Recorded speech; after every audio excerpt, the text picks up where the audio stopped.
It's all about the future. Tonight, we take a look at the updated Xfinity and Truck Series title odds. Plus, we draft our team of the best NASCAR prospects today. All this and more. It's the Back Road coming right at you. It's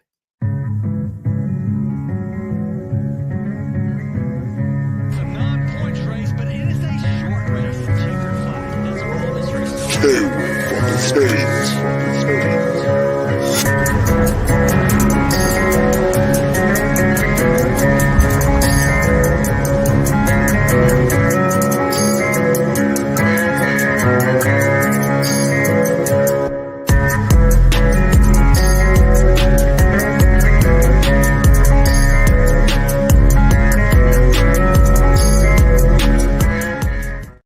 What's going on, everybody? Happy Thursday night to you all out there. It's the Back Road. It's In Between Media's Fantasy NASCAR betting show. My name is Elliot Hicks. With me is Seth Woolcock and Rod Villagomez. Unfortunately, still no races to bet. We're still smack in the middle of NASCAR's Olympic break, but there are odds to talk about as we'll break down the Xfinity and the Truck Series. And as Seth mentioned, we'll do a little bit of a prospect draft to end it. And Seth was telling us he did a little mock even of this little 20-pick board that we have here. You can take away draft season from a mock drafter, but you can't, I thought I had a saying there, but I didn't. Point is, Seth, you're wild for that. Hey, it's August, man. It's fantasy football season. I'm ready to go here, pumped up to be with Rod and Elliot tonight. And this break, honestly, kind of been nice to reset a little bit, refresh, get ready for the football season, the push of the end of the NASCAR season as well. Got out on the course yesterday, drank a few beers. Had a few too many, I'm going to be honest. So not feeling great today. Just a water diet for the first time on this show's history probably. But happy to talk Young Guns with you tonight. Rod, great to see your smiling face and that beautiful blue shirt you're wearing. Well, thank you very much. Yeah, there's a little bit of everything for me and my wife. My wife loves the color blue. I love my birthday so close to St. Patrick's Day that when I grew up, I wanted to be Irish. No one told me that I couldn't pick what I wanted to be, ethnicity wise. So I want to be Irish. But yeah, so little clovers, little blue, little representation of both of us. Yeah, loving it. And I will say though that Seth, this break has been great, but it also left me with too much time on my hands now to make myself get into trouble. And I've done that already. So I'm ready for NASCAR season to be back so I can not get myself in trouble. Yeah, you could have been mock drafting like me this week then, Rod, because plenty of time on my hands for that, apparently. Yeah, Hey, no doubt about I it. don't need to mock draft. I'm good. I've had plenty of drafting to hold myself over. Yeah, we'll work it out. We picked 20 of the best up-and-coming NASCAR prospects, and we'll do that little draft later. But we've also got Xfinity and Truck odds to talk about, and tonight we are thankful that Trophy Smack is once again sponsoring tonight's Back Road episode. Trophy Smack, it is your one-stop destination for your fantasy leagues this season. You can elevate your league to the next level. They've got the most unique and highest quality championship hardware in the industry. Celebrate your league's champion with thousands of fully customizable trophies, rings, and belts using their so easy a child could do it design tool. Don't forget also, no championship season is complete without its loser. Trophy Smack has a growing collection of humiliating loser awards and punishments. And one more thing, you can visit trophysmack.com today. You can get free 2-day shipping on all of those draft kits, and that's no code necessary. I'll say, man, this company does it right. I got like 5 boxes of Trophy Smack shit in my room right now. They sent us for draft night out. It's been coming left and right. Every time I walk outside my house, there's a new Trophy Smack box. You can tell it's from Trophy Smack because it's literally like a bright blue box branded. And I'm sure like my postal worker, my poor postal worker this week is probably like, F Trophy Smack. I'm tired of these guys, but we thank them. We appreciate them partnering with us here. No doubt about it, Seth, especially with you out in the middle of nowhere there. Probably not a lot of Trophy Smack boxes coming out that way, but hopefully we can have it spread, and always appreciative of them for stepping on board to sponsor tonight. Absolutely. Absolutely. Excited for it, man. We got draft night out next week. That's our in-person live draft party. So excited for that. And what do you say, man? We have a little bit of news to cover. It's kind of been a slow couple weeks for the news cycle, but a little bit of stuff here to chat about, Elliot.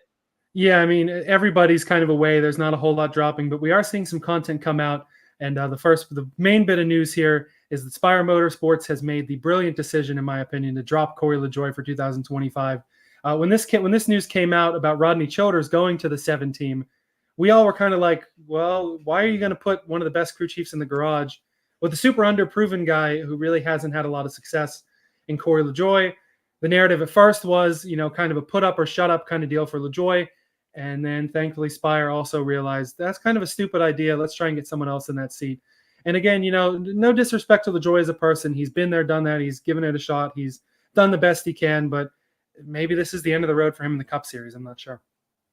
It was really interesting, Rod, because I felt like the first couple years of his career, we saw him and Ross kind of like racing back there in some back markers. And I kind of thought they were on like the same talent level for a long time. And it just feels like it hasn't come to fruition for Corey Lajoie. I mean, he's back in the 30s in the points this season. We know that Spire Motorsports equipment is getting better, but we just haven't seen the progression from Corey Lajoie in that 7 team. Do you think this is the right decision?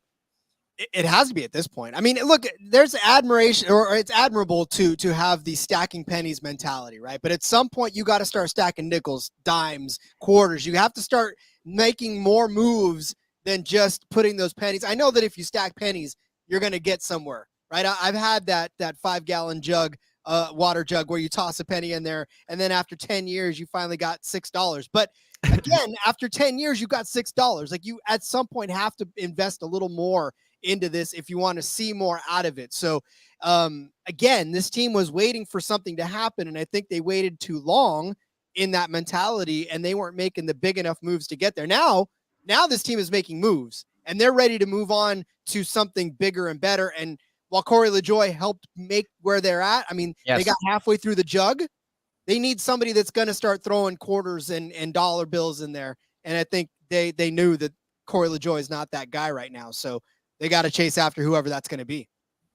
Yeah, I mean, Lajoie apparently also threw a little bit of shade at Spire's lone win so far, which came in 2019 when Justin Haley got a lucky rain shortened win. Said something about, I want to be the first person to put a win banner up. I mean, I know they have one from 2019, but that wasn't really a race team back then.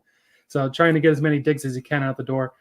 And now that leaves another open seat, as we thought silly season was mostly closed up. We got another one open now. I mean, Bob has already said it's probably not going to happen. Most people have said it's not going to happen. I think Kyle Busch has got to do everything he can to get in that 7 car. I know they're not really at a good level right now, but RCR is on a downward trend and Spire is on an upward trend, especially now with rumors that the Andretti family might be trying to get into the NASCAR Cup Series. Naturally, the relationship with Spire is already there. Gainbridge is a sponsor of both teams. They've worked with Marco before. I think that they could be on an upward climb and get the best out of Kyle Busch's late career, as would Rodney Childers. But that's not very likely to happen. So who would you guys throw in this number 7 car? I think the favorites, like, I know we said it's not likely to happen. I trust the word of Bob Pockros more than I trust my own mother and my own father's word, to be honest with you guys. But at the same time, like, Rowdy would still maybe be the betting favorite here.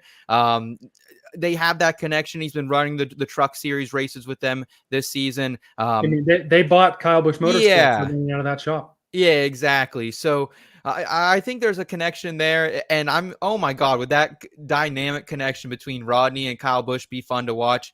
Aside from him, Zane Smith is kind of the one name that comes to mind for me, Rod. Already kind of, been in that building a little bit, has seen some familiar faces, and it's starting to come on here later in the year. And that's honestly who you probably would think it would be at. But I do, I know guys like Ryan Preece are still looking for a ride. I don't know that you would want to put him in the 7. He is a proven commodity in Cup, but is he better than what you're leaving behind? I mean, if you're going to make a move like this, you have to bring either a young potential guy in. And for all honesty, guys, Zane Smith's not young, right? I mean, when we're talking in the echelon of age, he's not the youngest kid in the thing. So it's not somebody you build a team around for years to come. So you either have to look at that aspect or, again, bring a Rowdy in. But I don't think if you're going to do that, that's a big splash. And that's something that's hard to cover up. So I don't know. It's difficult this seat is difficult to predict. Can I throw one more out there? Go for it. Christian Eckes. He's a Chevrolet guy. I think the connection's there. He's been on multiple podcasts in the last couple of weeks saying that he has options in all 3 series. So I think Christian Eckes could potentially be here and play as well. Elliot, your thoughts on Eckes and anyone maybe we missed?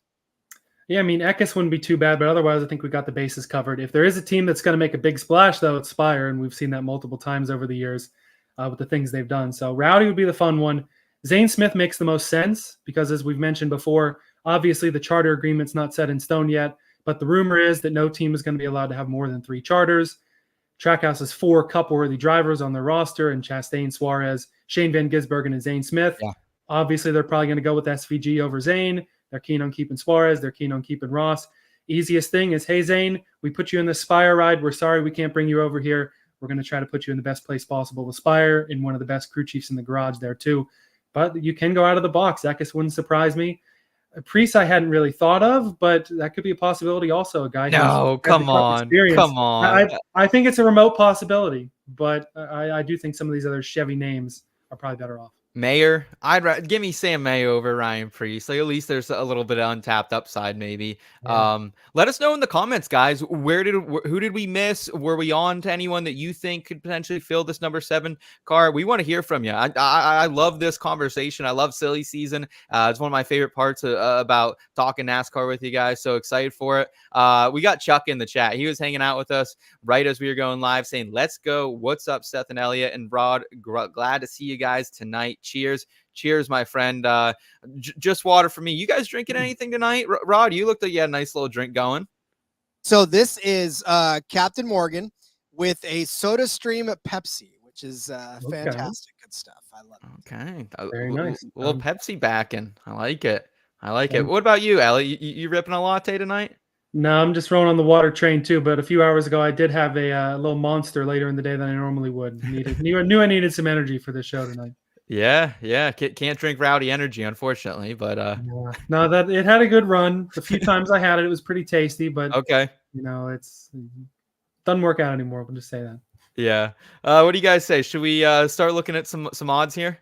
Yeah, let's go ahead and let's pull it into the parking garage and go with our parking garage props for the week.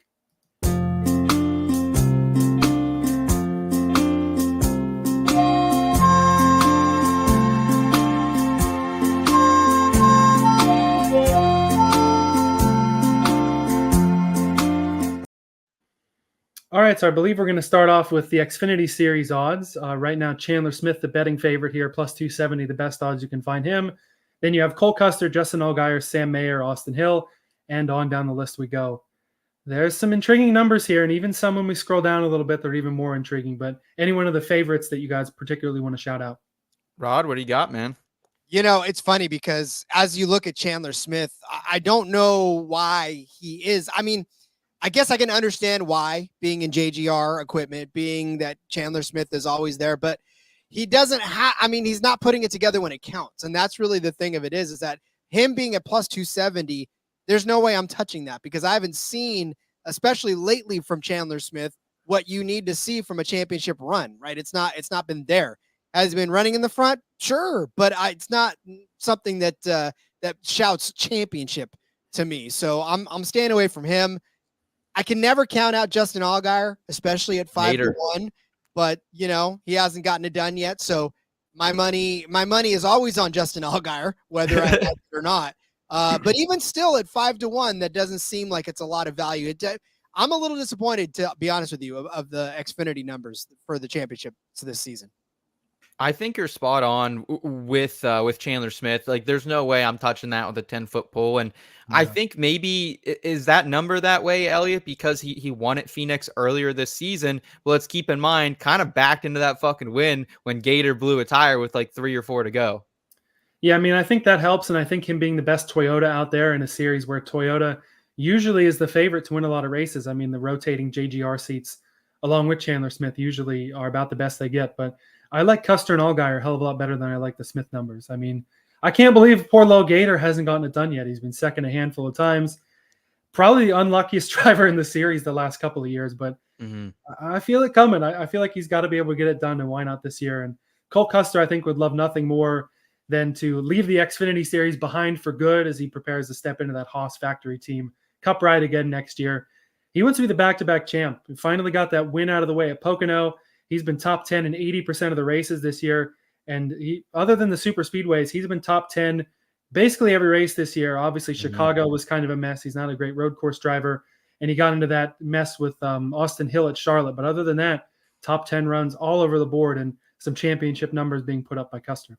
Way to remind me of just losing my shit in front of all my family when Cole Custer got dumped that day. So appreciate that. But I will be backing Cole Custer here. Plus 350 is an okay number. Like, I would love it if it was 4.5, 5, but I did go 1.5 units down on this week, boys. And We've had 5 back-to-back Xfinity Series champions in the past 30 years.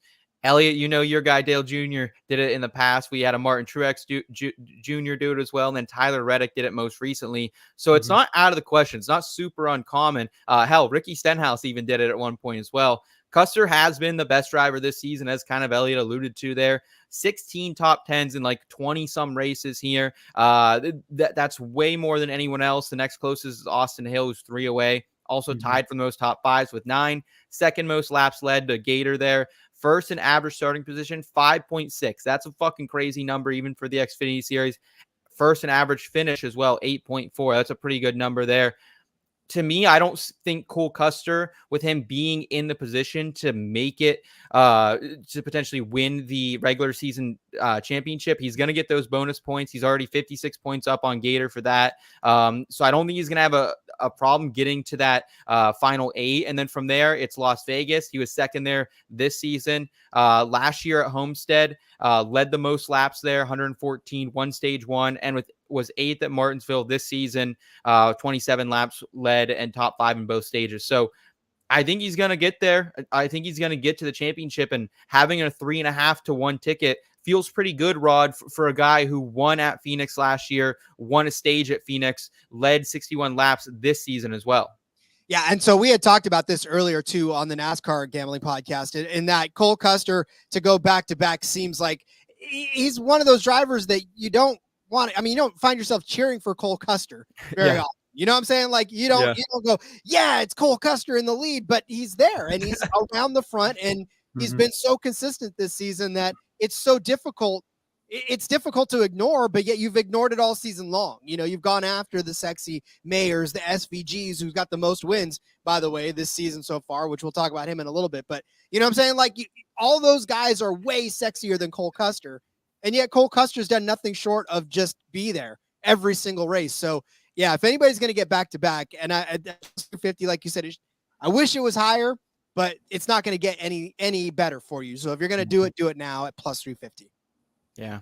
Rod, is there anyone else that when you're looking, whether it's any of these other top guys, Mayer, Love, Herbst, anyone like that, or anyone down the board that you would consider laying, whether it's a half a unit or a full unit, some type of wager on here in the future market?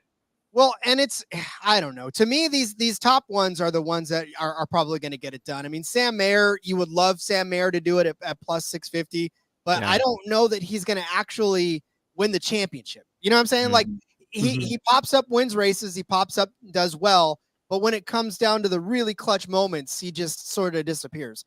Austin Hill's another one of those guys that's like super, super consistent, but we haven't seen that consistency of late from Austin Hill, so that scares you a little bit. And I mean, Jesse Love, it's hard to back a rookie. I know Riley Herbst, I know Cody's all over Riley Herbst, but I don't see him as a championship driver. I don't know about you guys. Not 12 to 1. Not 12 to 1 when that price was probably 25, 30 to 1 a couple weeks ago. I can't touch that, Elliot. Yeah, I mean, it's a little low for me, but of those guys, you know, I don't think Mayer, Hill, or Love have the consistency. Certainly not a Sheldon Creed or an Allmendinger, the other guys on this board here. Herbst is the most intriguing of that group, though. I mean, he's shown that he's reminded us that he has been there and done that, and that he can race with that finish at Indianapolis. And, you know, he's been hot lately. We know that's going to give him some confidence. But, yeah, you're right. At a 12 to 1, I don't like it. If it gets back up to a 15, 16, 17, 18 to 1, I'm definitely more likely to think about it. But because I just don't see the consistency for a lot of these other guys that could realistically be there with Herbst. I don't see how someone like Sam Mayer could win at Phoenix. He can get there. He did it last season. But I don't see him beating an all-guy. I don't see him beating a Chandler even, or a Cole Custer. Like, that's the thing. Same with Austin Hill. Like, his short track package has not been that great this season. Yeah. Jesse Love, like when you think of Jesse Love, you're thinking him more on those larger ovals, more the intermediates, not Phoenix. So like, that's the issue I have with kind of the rest of this board until we get down pretty deep into it. Yeah, so let's go ahead and crack open that can of worms here, and we're all thinking it. So I'll start the conversation at Shane Van Gisbergen. Getting him at plus 5,000 is a great number. Even at plus 2,800, I'm definitely considering it. Because if you think about it on the surface, it's like, that's fucking crazy. SVG is not going to be able to win the title. He's got a shitload of playoff points built up. got the most wins in the series right now because he's won on basically all the road courses. There's another road course coming up in Watkins Glen that's in the regular season. And even if he struggles in the first round with those playoff points, he's got the Roval to close it out. And I'd bet on SVG to win the Roval. And then if he can stack those playoff points through that next round, he might be able to make it to Phoenix. I mean, he'll have a lot of playoff points. He's done better on the ovals as of late, 4th at Indy, was running top 10 at Pocono before he got dumped twice. And I think he was 6th at Phoenix in the spring, which, I mean, 6th probably isn't going to win you a title. But I think there's a very realistic and almost a very likely path for SVG to make the championship 4, just as long as if he can run around 10th all playoffs, win the Roval, run around 10th the rest of the races, he's pretty comfortably in for Phoenix unless you have all 3 winners come from below the cut line. And P6 at Phoenix might not be good enough to win the championship, but it's good enough to make those books fucking hedge themselves and cash you out of this. I went 35-1. I went a full unit on this, seeing this, and I don't even know if he can necessarily make the round of 4. I think he'll definitely get to the final 8 for sure. But still, like I think even if you get an SVG ticket into that round of 8, there's a good chance you're going to be able to cash that out. So I'm down with it, Elliot. You pretty much hit all my major bullet points, man. So SV Jesus, take us to the promised land. Rod, your thoughts on our Lord and Savior. What's scary is that we're watching the maturity of an already mature race car driver, right? I mean, we've already seen him be strong in the places where he needs to be strong as a Xfinity Series driver, but we're watching him learn the ovals. I don't know that anybody's necessarily accept or not appreciating the fact that, like, we're watching this guy learn in front of our eyes, and it's scary because he's learning. If he wasn't learning, if he wasn't finishing better than he was before, like that 6th place that he had at Phoenix was good, but like you watch what happened last time he was out on the track and how good he did, like he's learning. So all he needs to do is continue to learn. Like Elliot said, I mean, his path through the playoffs is pretty solid already. So if he can just continue to okay, I mean, it's not like he doesn't know how to drive a race car. The dude's been an accomplished race car driver for longer than some of these other guys have been alive. Yeah. So, you know, when he puts it all together, it's going to be scary. Can it be this season at 50-1? I'll take a stab. Yeah. Yeah. And the thing with SVG too, this is probably a one and done in Xfinity for him. He's assumed to be moving up to the Cup Series if Trackhouse can get that 3rd charter. And the Cup cars drive more closely to the supercars than Xfinity. So that's the crazier part, is we've seen him run that well. And it's just a matter of consistency and keeping the car clean, staying away from all these, as he put it in his words. You don't want a wobbler to wreck you for 83rd. Stay ahead of watch out for Austin Hill and stay ahead of everyone else. Run mid-pack and your path is there. If there's one thing to take away from this episode tonight, it is that this is probably the bet to make. And like do it somewhere that will offer you a cash out, because you don't really want to ride this one till the end. I don't think so. But like, let's be honest, his odds should be shorter than Sammy Smith's, AJ Allmendinger's, and Sheldon Creed, who's never won a fucking race. Like, that's a crock of shit. Like, let's be honest. Show the man some goddamn respect here. So the books aren't doing it. We will. That's what I say about SVG. Yeah, they definitely will, especially when we get to the playoffs. The bookmakers that maybe don't pay as close attention, don't understand how this works, are going to be like, oh shit, you have the regular season champ and then you have SVG 2nd in the points. The odds are not going to be probably even at the 28-1, let alone the 50-1 you can get right now. Yeah. Well, I'll tell you, if you just look at the wide range of the actual, you know, they got plus 5,000 over there at BetMGM, but you know, you see the plus 2,800 that Caesars has. They know, they're paying attention. You know, it's just.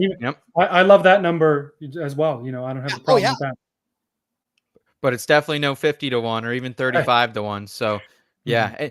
And I think that's a good note to make there. Like, Caesars is generally one of the more in tune with the motorsports industry, Rod. So the fact that they're a good bit lower than somewhere like BetMGM or even FanDuel, that makes me feel good about it. So love that. Do you guys have anything else here for Xfinity? Trying to get real dangerous with like some Ryan Sieg action, some Alfredo. Like, I see nothing else. Those are my only 2 current open futures that I have here, is SVG at 35-1 and then a little Cole Custer at plus 350. Nobody wants Brandon Jones? Come on. As you look down the board here, obviously MGM's got the longest odds, but I mean, Jones and the JRM equipment you would think, but I don't think that's going to happen.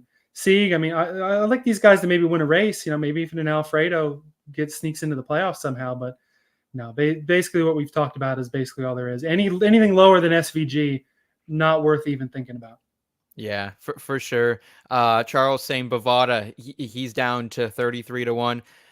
The issue, I don't know if you can cash out on Bovada. That's, I think, the one issue there. So sorry, that's all you got down there in Georgia, man. Maybe one day you'll get a wing and a prayer. And how about it? We didn't talk about it, Elliot. Oh, go ahead. Even with the SVG, I don't even give a fuck about the cash out. I'm ready to ride it into Phoenix. No, come on. I'd be more at a 50-1, no doubt. At a 28-1, I'd more cash out a little more. But call me crazy, but I'd be down to sweat it out in Phoenix. I'm looking for the cash out. I will say though, I don't know if you've heard the news, Rod, since sports gambling's outlawed everywhere near you. But Bet365, it's fucking here. It's legal in Pennsylvania. I put out a tweet on Christmas morning. All I want for Christmas, Bet365 legal in my home state. It's here, Elliot. I'm excited about it, man. We're gonna get a shit ton more odds here very, very soon. No doubt about it. And they have, I'm sure it's still going. They have the promo where you deposit at least $5, make some bets on it, get $150 in bonus bets. Of course, not a great time for that because you can bet Olympics and things like that. I can really only bet the NASCAR stuff. So I got to wait to make those first bets until we get some of these. Maybe I'll throw them down on the championship and then get a lot of bonus bets and hopefully make a little bit from that. But already messing around with Bet365 looks like a great book to have. All 150 from Elliot. All the 150 going on SVG, baby. Hey, I would do that, but I think in the terms and conditions it says those bonus bets must settle within 30 days of placing them or something. Fair. I can't ride that out to November, but yeah. Maybe something else. Maybe one of these other books. Yeah, shout out Bet365. Happy to have you here in the Keystone State. Let's talk Truck Series, Elliot. What do we got over there for the top of the odds boards? I'm sure some awesome numbers if I had to guess. Yeah, I mean, it's pretty obvious that Corey Heim and Christian Eckes, one of those two is in almost all situations going to win the title. Yep. Heim, you can get it plus 140, Eckes at plus 225. I don't hate some of these lower numbers down the board, but I'll give you guys the floor first. Anyone other than Heim or Eckes worth it to you? I really was staring at Eckes, and I just can't bet that number because I think even if he gets there, you'll get a better number for him to win the race, Rod. He did win that race last year. He's been a beast at those types of tracks this season. I have a sneaky one down below, but I'll give Rod the floor if he has any thoughts on, is there any value in betting Eckes, or is there something you like more down the board? Well, and it's like you had said earlier, though, with Corey Heim, even if you're holding on to a plus 140 future ticket, then you might as well just bet him to win the race because you're going to get better odds to win the race than you would to have him win the championship. So if you want to put an investment down, sure. But, again, if you want to just see some money now, then it's better to bet him at a better number somewhere down the line. Christian Eckes, the same thing, plus 225. Okay, now you're starting to think about doubling up your money. That's fine. But, the investment that you have to make in order to hold on to that again, just bet on him to win a race. You're going to win your money faster than you would waiting on a futures ticket for him to win. And there's a lot of things that can happen between now and the end of the season that can jump up and bite you. And then that ticket could be totally tied up. I don't know who your sneaky guy is, Seth. So I'll hang on to my opinion on a sneaky guy, but I think we may have the same sneaky guy. Okay. I've got a sneaky guy too. So I'm curious where we're at in this setup. We got Rachel saying, "Hey fam, good to see you, Rachel. Thanks for tuning in tonight. Appreciate you. I get to see her in about a week from now out in Canton. So delighted for that. Excited for that. All right, I'll do it. I think I think again we're all thinking the same thing. I'm going with the finger. Grant Effinger, 18-1 at FanDuel, half a unit for me. I'm looking for another cash out here. And it was a fucking rough start for this guy this year in that CR7 Motorsports truck, but he's heating up right now. He has 4 top 3 finishes in his last 6 races. One of those that he wasn't top 3, finished 6. He's had a pretty nice run here, and I think he's going to go deep in the playoffs. Round of 10 starts with the Milwaukee Mile. That's where he won last season. Also, round of 8 then, Martinsville. He won that in 2020. Dega, he won that in 2016. Kind of a crapshoot. I'm not saying that I'm going to be betting Grant or anything for that. But it was also 4th at Homestead last year, which will be one of those deciding races as we get down to it in that round of 8. So I think there's a really good chance Grant gets himself back into the championship race for the second straight year here, and having an 18-1 ticket on him feels pretty good, especially Rod, all the fuckus we saw in that race last year. Maybe something happens and maybe Grant walks away with it. And if not, I got a cash out that I can maybe get out of before the championship race as well. Maybe Enfinger's not so sneaky. That's the same guy I had. And for all the same reasons that you had too, because look, Grant Enfinger's just been, like you said, absolutely heating up. And he's been the driver that we wanted him to be early in the season. Like when he switched over to this 9 truck, we thought, okay, it's rough getting this new team off the ground, right? He's leaving his old team and he's having to settle into new digs, but boy, he's settled in. Whatever this 9 team has been doing lately, they need to do more of it, because when you finish second at Pocono, third at IRP, third at Charlotte, second at North Wilkesboro, those are some solid showings considering the fact that we've had Corey Heim and Christian Eckes basically duking it out at the top. What is it, 8 wins between the two of them in the series? And there hasn't been that many races, 15 races. Only 7 races have been won by anybody else but those two. So, yeah, Enfinger's been the guy kind of chipping away at those two. And honestly, I think he deserves to be in the conversation. And at his current price, 20-1, much better investment than Corey Heim at plus 140. Yeah, I mean, I don't hate the arguments for Enfinger. He was not my sneaky guy. I'm going to draw your attention a little further down the board to Ben Rhodes, plus 2,200 across the board. This is a riskier one right now because he hasn't won yet. He's not locked in, but I think he's plus 20-something off the cut line. There's only the 1 race left in the regular season, as far as I remember. Unless disaster strikes, he's going to make the playoffs. And he's been consistent lately and consistent in the playoffs too. The last 3 years, champion, runner-up, champion. 4 top 7s in his last 7 races. He's not necessarily a prolific winner, but if there's a guy who can put out consistent finishes and a team that can put out consistent finishes, if you avoid disaster and you make it there, he's come damn close. And he's won, obviously, 2 of the last 3 years. So you go with a past champion. He doesn't win a whole lot. He's not a super sexy pick, I feel like.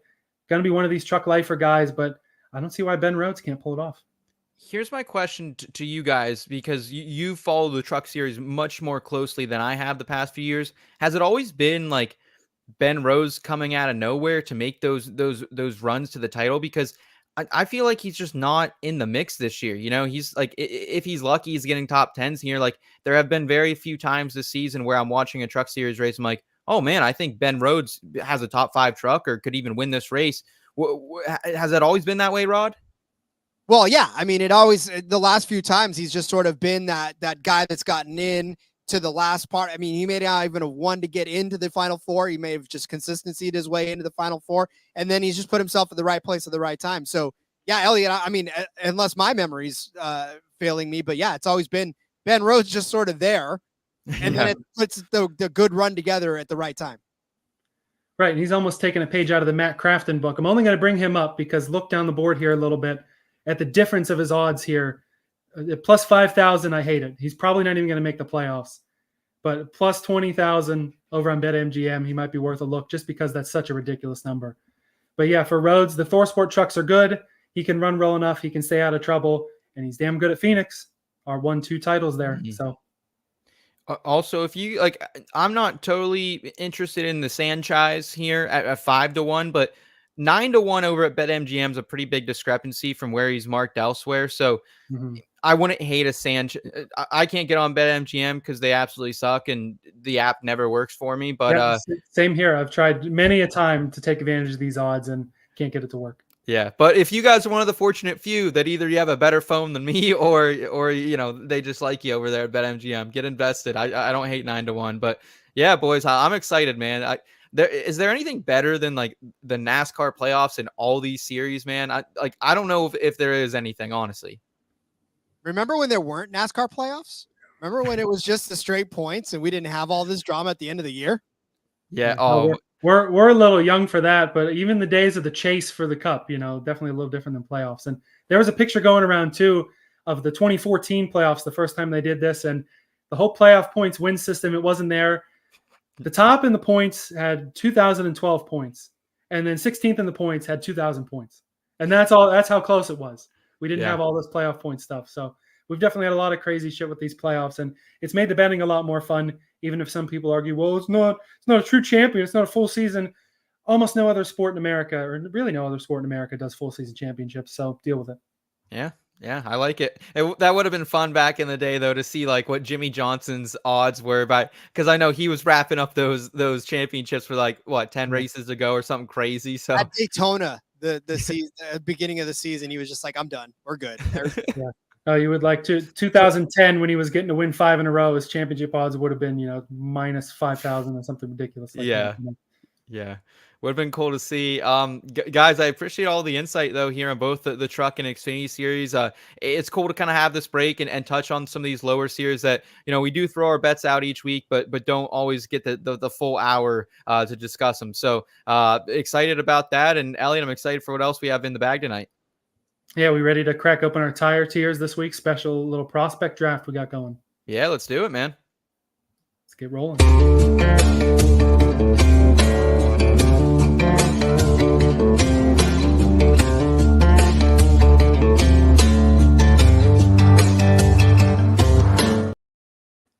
All right, so we've picked out 20 of the hottest up-and-coming prospects, drivers who have not raced extensively in the Cup Series, and guys who are mostly in the top 3 series. There's a few ARCA people here.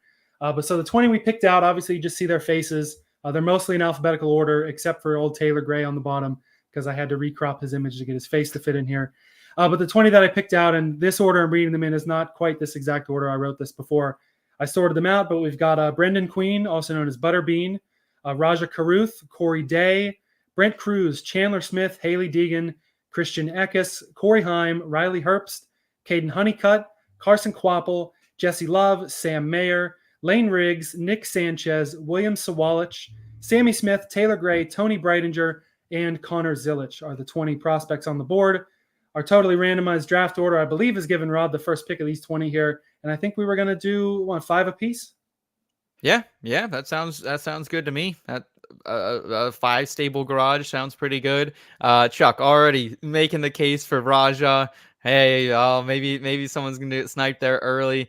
We got Kush tuning in too. Good to see you, man. All right, yeah, Rod, you are the 101, man. Elliot has graciously allotted you that. So, what are we thinking? How are we feeling? What are the vibes telling you tonight?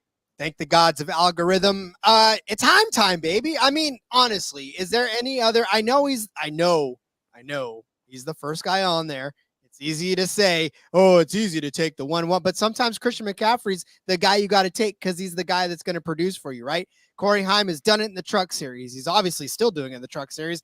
When he stepped up into the Xfinity series, top 5 car, right? I know he's in JGR equipment, but look, Toyota's got him on the fast track. This kid's about to do some big things. He's already made a couple of Cup Series starts, and I just don't see him slowing down.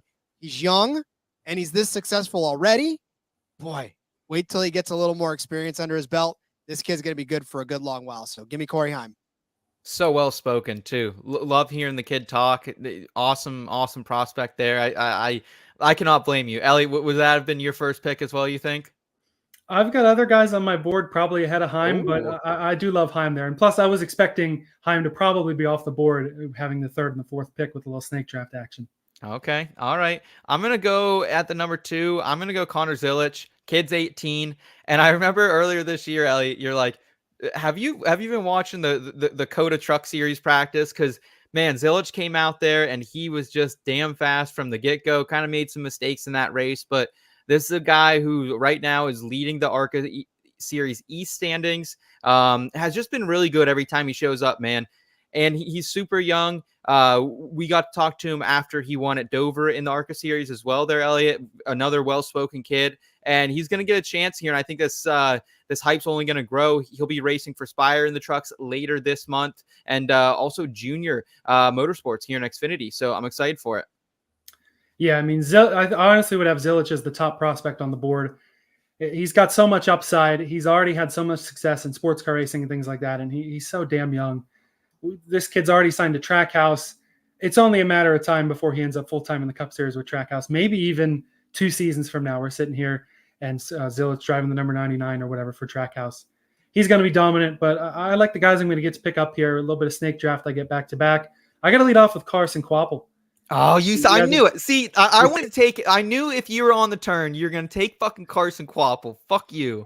That hurt. I was hoping to get Quapple and Zilich, but you grabbed Zilich from me. Carson Quapple still hasn't gone with the full season yet in Xfinity, but in the races he's been in, he's come damn close to winning, even at tracks that he hasn't really had a lot of experience on before. I think Dover at the time was the biggest track he'd raced on, and he damn near won. He's raced on bigger tracks now, Indianapolis and Nashville, things like that. He's got Talladega planned. I don't see how this kid doesn't go full-time in Xfinity as soon as possible, and then somewhere or another going to put him in Cup at some point, because he's been, on the Cars Tour level, he's been dominant, and he's far going to surpass anything that his father Travis did in the Cup Series, which I'm sure is exactly what Travis would have wanted for his boy. And I'm going to stick with the JRM train here, and I'm going to take Sam Mayer off the board. He's already getting some Cup love, maybe going to be in the front row ride, maybe in the Spire ride, who knows. A kid who was probably a little rough around the edges when he first came into Xfinity. It took him a hot minute to really get consistent, but he's become a super well-rounded driver, a pretty well-spoken driver as well. He's got his head on his shoulders more than he did when he started, I think, and he's going to be a driver that'll race pretty well on Sundays in the very near future. Wow, I was not expecting Sam Mayer to go on the turn there. Good call out though. Good call out. A little bias there for the JRM guy, but I get it. I'll go with the main man. Just bought a t-shirt for Katie for this guy because I love him a lot. Give me a little Jesse love here. Another young fucking kid. I'm building my I'm preferring youth here. I'm going with the youth. The build. They all youth, Seth. Yeah, but 19. And the thing I love about Jesse Love is, yes, he's been awesome on super speedways, on these bigger tracks this season, but he pops up like almost everywhere, man. He was running really good at Sonoma earlier this summer. I remember I had a 50 to 1 ticket. I was, flirting with the cash out at one point during that race. And then even a Chicago street, like strategy definitely helped him get up there, but he was holding pace for a long time out in the lead there. So I don't think there's anything Jesse Love can't do. And while RCR is definitely good equipment here in the Xfinity series, like, could you imagine what this guy could fucking do if he got in a JRM or even a Joe Gibbs racing car? So, dude, like, I'm all in on Jesse Love. I don't think there's anything else I need to say. Yeah, you put him in super elite equipment, and I think the sky's the limit for him. He's definitely proven that he can hang, and he's not scared. I mean, that's the biggest thing about these young kids nowadays. They're just not scared. Like, they're going to come up and they're going to race you no matter who you are, whether it's a Kyle Busch, whether it's a Ross Chastain, it doesn't matter. 18-year-old kids, 16-year-old kids that haven't even gone to prom yet are still out here racing along these big Cup guys, and they're not scared. So I like it. Speaking of not scared, shout out to the shifties out there. Give me Taylor Gray, my friend. I will take Taylor Gray. Done nothing short of impress in the Xfinity series. Obviously, we know he's a pretty solid truck driver as well. But I think what's really turned our heads this year is the fact that he's come up and, again, not been scared of the Xfinity drivers when he's come in to fill in that 19 car. Again, he's been in elite equipment, right? He's been in that Joe Gibbs equipment out there. He's turned in a top 5 at Pocono. He turned in a 3rd place at Richmond. It was kind of hit and miss in some of these other ones, but a 13th at Martinsville, 11th at Fort Worth. Doesn't even matter to me, though, because, again, when you're starting to see him put together good runs, he's had 8 top 10s in the 15 Truck Series races that he's been in so far. He's just a damn good driver, and I think anybody that's going to take a shot on him, the fact that he's been rewarded with being put in the 19 car in Xfinity, that's a pretty elite level car to be put into, right? So, yeah, definitely love me some Taylor Gray. So shifties unite out there in the world. And then go ahead and give me Raja Caruth. Very, yeah, I'll take a chance on Raja Caruth, because here's the thing about Raja Caruth. We've seen what he can do in equipment that's not the top tier. That's not JRM. That's not Joe Gibbs. That's not anything that's other than what it is. You know what I'm saying? But he's also been able to race in that Hendrick Motorsports vehicle, which he's done good things there. He's quietly been consistent, and he's one of those guys where you look at him and you go, yeah, but it's, and then you have whatever the misconceptions that you have of him. But what you really don't understand is that he's actually been quite good in the Truck Series so far. He did have that win earlier in the season, right? So, yeah, I mean, 71 finished 8th in the last race out there, the T-Sport 200. So, another solid top 10 finish for him as well. But yeah, Raja Caruth quietly putting together a pretty good season, 8 top 10s in the 15 races with that 1 win and 3 top 5s. So yeah, I'll take Raja Caruth. Nice, nice. I like the pick. I'm gonna stay in the truck series. I'm gonna go Christian Eckes. And this is a guy who I think as he was kind of coming up the last couple of years, like we really didn't know like where we would rank him in a prospect list like this. And got a couple wins last year in the truck series, really impressed. And I got to build on my short track program, guys. Like I don't have guys on the short track right now. I'm thinking team build here. And Eckes is arguably the best short track racer in the Cup or in the Truck Series. I think that can translate to the Cup and the Xfinity Series as well. And listen, he's dominating these points. He's had really consistent runs here in this Napa truck. So I'm excited for Christian Eckes to join the squad. Yeah, I think those are some good picks. A couple good Truck Series drivers. Raja, I mean, I'm excited to see if the consistency can continue because I feel like he's had he's getting better. But just some of the mistakes I've seen from him, I'm not too sure. And Eckes, seeing him in good equipment, again, will be good as well. And he's run well in the Truck Series. I'm probably going to go unconventional with my 2 picks here, but that's okay. Maybe I'll introduce some of you to Corey Day. God damn it. Again. I was hoping I almost took Corey Day. I was hoping he'd follow to me. Right. So Corey Day has been a very good young dirt racer and is making the move over to asphalt now. His first late model race with Junior Motorsports, he won in an unsponsored car. He's gotten an opportunity with HenderCars.com sponsorship to run a few ARCA races. Was running well at, I believe, Salem last week and then ended up involved in a crash.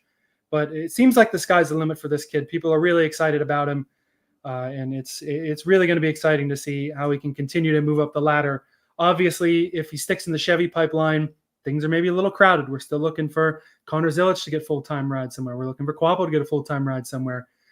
Not entirely sure what the future will be, but I'm betting on the raw talent that Corey Day will eventually become a super duper good racer, as we've seen in the asphalt. And then now I'm maybe going to turn away from racing a little bit and go toward the branding. I feel like I have to scoop up Tony Breitinger here. I mean, just an absolute marketing winner, marketing genius type of deal here. Basically the national face of Raising Cane's Chicken. And so the racing has not quite been there. She's had only the couple of truck starts. They haven't gone super well. Full-time in ARCA has been all right. She's definitely rough around the edges. There's definitely a lot to learn behind the wheel. But if you can get her solid behind the wheel, get some more consistent results, get some good equipment, the sky really is the limit for her too, because she can bring in so much attention to whatever team she's driving for. And really, you win on the track with racing, and you win off the track bringing in a hell of a marketing budget. Yeah, no problem with that pick at all. So, and I like that build for you, Elliot, because it's kind of realistic. Like sometimes you're not always picking just for talent, but you're also picking for the marketing and what sponsorships you can bring in as well. So I think that's a savvy pick by you. Can I go Brent Cruz? I'm surprised he lasted this long. I mean, what is he even 16? Can he even legally drive on the street? Like this kid is a young gun, man, driving for Kevin Harvick Incorporated, second right now in the car tour series points. Just looks good in everything he gets in, man. I've seen this guy. He's not afraid to jump into a sprint car here and there. I saw him win last year in Pennsylvania as well when I was out there at the World of Outlaws. So really like what he can do. Pretty much a jack of all, master of none. We've seen him on the road courses as well, do well. So yeah, give me a little Brent Cruz, and I'll take the baby face there. Yeah, he is 16, born in 2008, which makes me feel real old. Wow, yeah, we're 10 years older than him. Holy cow! Wow. I mean, that's like my daughter driving in that that series. That's crazy to think. All right, well then, let me see. If I'm going to close out mine, I think I'm going to go ahead and take, reluctantly, Sammy Smith. And I say reluctantly because for me, like as a former JRM driver, I know what Sammy Smith is capable of, but boy, we have not seen it this season. So once he gets it figured out in better equipment, I think, or in JR or Joe Gibbs equipment, then I think you're in for something. So he's still young too. I mean, we forget all these kids are just so damn young. Like Sammy Smith, he's only 20 years old, right? So we're not talking about like a Martin Truex Jr. at almost 50. Just kidding, Martin. I know you're not as old as me. But the thing is that Sammy's young. He's still got to get it figured out. He went from JRM equipment to Joe Gibbs equipment. Something's not clicking, but when it does click, he'll definitely get it caught up there. So I don't want it, but I'll take it because everybody else that's good out there is taken. And then to round it out, I'm waffling between a couple of different people. I don't want to take Riley Herbst because I don't feel like I want to take Riley Herbst. I don't believe in him. So give me Brendan Butterbean Queen, Nice pick. older guy to pick. finish this out, right? I mean, listen, he's done nothing short of been fantastic since he's jumped back into some of these things, and like you can't count him out. Top 5 finishes, he's going to be there, right? He's definitely a talented enough driver to do it. 2-car tour late to model stocks wins this year. Already been a Tricon truck, so 4th place at North Wilkesboro. Give me Butterbean Queen to close out my draft. Yeah, Butterbean was a good one. He was who I had lined up to roll out my board, and he's the whole Josh Berry story has had a lot of beneficiaries out there, and I think none bigger than Butterbean. You know, Brendan Queen, he's already got the marketing out there. You got a fun nickname, you got a fun personality, and you got some damn good talent behind the wheel. This kid moving up into the top 3 series full time very soon, arguably should happen. So hopefully he can make it happen. Yeah, hopefully, man. Yeah, he's a great marketing one too. That you want on your team, and just probably an electric personality to have in the garage as well. I'll do it just because I feel like he should be taken. I'm surprised he hasn't been taken, but I think it's just because sometimes maybe he's not like the biggest guy with fan engagement, maybe not the greatest with the media as well as or even getting along with other drivers. But I'll take Chandler Smith here, another guy who's just been dominating at different times throughout his career. Isn't having the best second half of his season, but there was a time early in this Xfinity season that we were like, holy cow, like Chandler Smith, you got to bet on him every single week. I'm excited to see what he can continue to do. I hope he doesn't jump up the cup anytime soon and he can have another year or two in this JGR equipment. But Chandler Smith, another guy to kind of build out that short track program a little bit for me. So yeah, I'll take a little Chandy here to round out my team. Yeah, I don't hate that. I mean, the upside's there. And like you said, if he can really refine his craft in Xfinity, he could be a hell of a cup driver. There's 2 people here I kind of would kind of waffling between them as well. Lane Riggs and Caden Honeycutt are the 2 I'm looking at. And Lane Riggs, it hasn't been the best truck series season for him, but we've seen some upside in a few races from him. I think I'll pick Honeycutt, though. Another guy benefiting from the late model kind of rise up. We already know this kid will do anything and everything to get a chance. He's running some niche cars that have not been so great. He's even running the I think it's still called the Coca-Cola iRacing series with Junior Motorsports. Yeah. This kid's going to do anything he can to get a shot. He's got a lot of talent, and it's just a matter of breaking down those doors. Well, there's so many kids that have the talent, even a lot of people on this board that maybe we'll never really hear of or never talk about on this show. And that's the fun thing about guys like Butterbean and your Josh Berry making it all the way up to Cup, and a guy like Honeycutt. It's glad to see these doors kind of opening up again and talent being able to get you places. And Honeycutt is my favorite left on the board. Blue collar boys. I love it. Elliot, start us out, read through your team and we'll say who, talk about who we think had the best draft. Yeah. So we're going 5 cars, old fashioned Roush Fenway Racing deal, or that was back when it was Roush Racing. They put 5 cars in the chase one year. That was nuts. Carson Kvapil was my leadoff pick. Again, he's my favorite, most talented up and coming young driver in the sport. And I'm glad he was available at the 3rd pick. And then Sam Mayer, more underrated. He's been around for a few years now, but people forget he's still, a hot young gun too. Corey Day still has a lot of work to do on the asphalt, but I'm betting on his potential. Tony Breitinger bringing in that money for the rest of the team, to be able to run on a little bit of, if you get any underfunded type of deals, that Raising Cane's money, that Victoria's Secret money, that Celsius money, whatever you want to throw in there.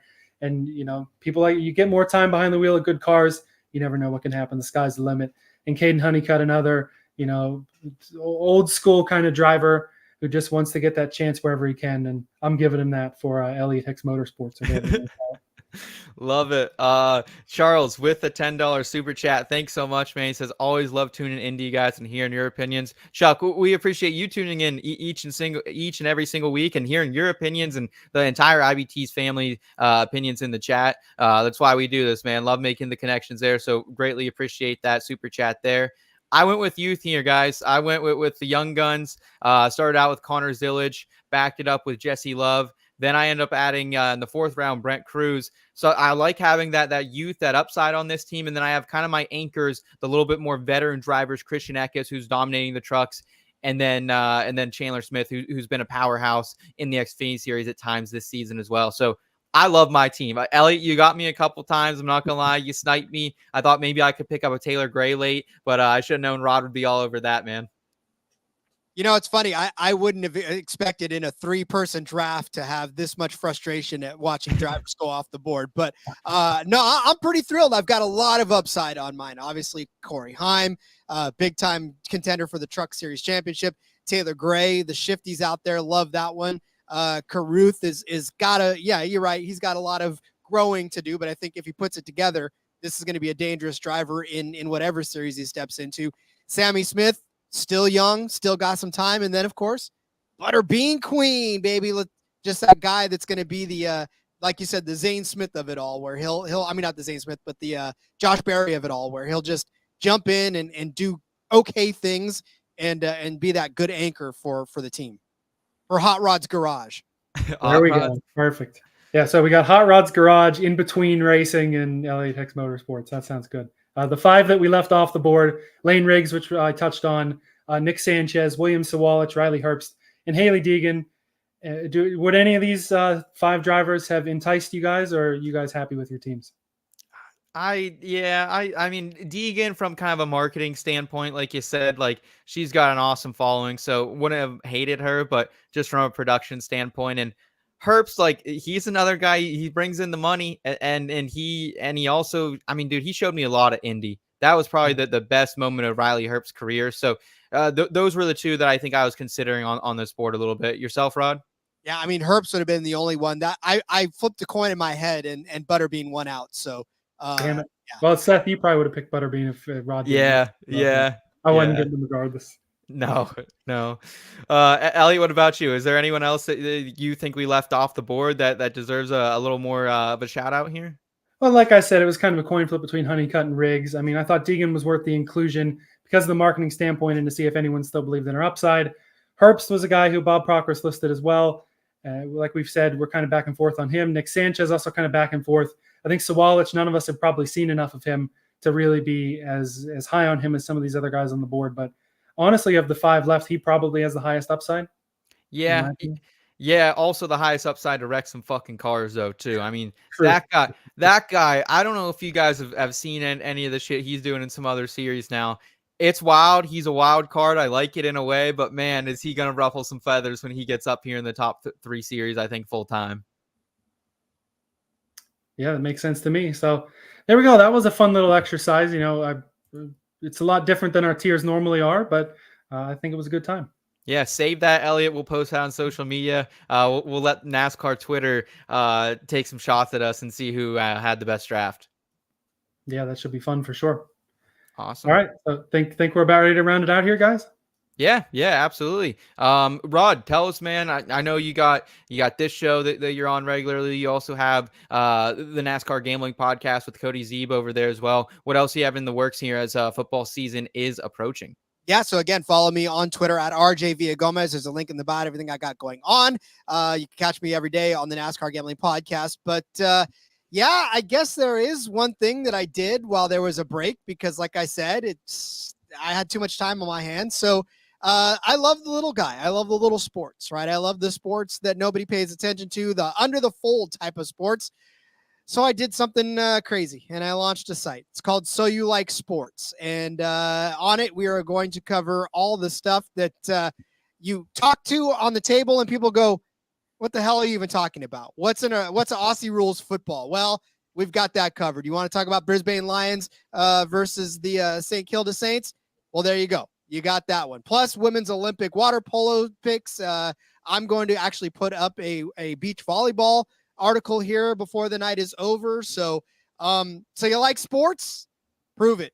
This is the site for you because definitely going to have all kinds of stuff to talk about, and no sport is too small. So whether it's corgi racing or cornhole, I don't care. I'm going to write about it. And if you want to get involved, I don't know, look me up. We'll figure something out. Yeah, hit me back up in the winter. I'll throw some Australian Baseball League content on your site. Please. Japanese baseball too. I'll take that as well. Yeah, there we go. Congratulations, Rod, man. Super excited. You've been a veteran of the sports gambling and the fantasy sports space for a long time. So just excited to get to share more of your passion with the world here. Make sure you guys are checking out Rod's latest venture here. And I'm excited to see what comes to fruition here, man. And also, Rod, you make me a smarter person, because I was having a chat with someone on the golf course yesterday, and they were talking about the mall that hosted the AFL game. American Dream, yeah, baby. Yeah, and he brought up the mall first. Said, "Oh, well, they hosted the championship game of this other football league." And oh, really? And I was like, "I'm not that smart. That's all my guy Rod." But yeah. So make sure you guys are plugging in over there at soyouLikeSports.com. We appreciate that very much, Rod. And Elliot, what else is on the table for you? I know you just released your Cup Series futures article last week, and I think we're gonna have another one come up here for the Xfinity Series very soon. You betcha. We got the Xfinity Series Between Bets coming out whenever Seth decides to release it. It's ready and it's in the can. So it'll be to your guys' inboxes or web pages or wherever you guys consume written content in this day and age soon. Yeah. Hell yeah. Easiest way to support us all here in Between Media. Hit that subscribe button. Come out, check us out each and every Thursday night here on the Back Road, 8:30 p.m. Eastern time. Check out our other shows as well. We have PGA, DFS, and betting content. Also some NFL, fantasy football, and betting content as well. I'm pumped up, boys. Thanks for a great show. Take care, y'all. Thanks for rolling down the Back Road with us. Excited for next week when racing will be back, and we'll break down the Richmond odds this time next week on the Back Road.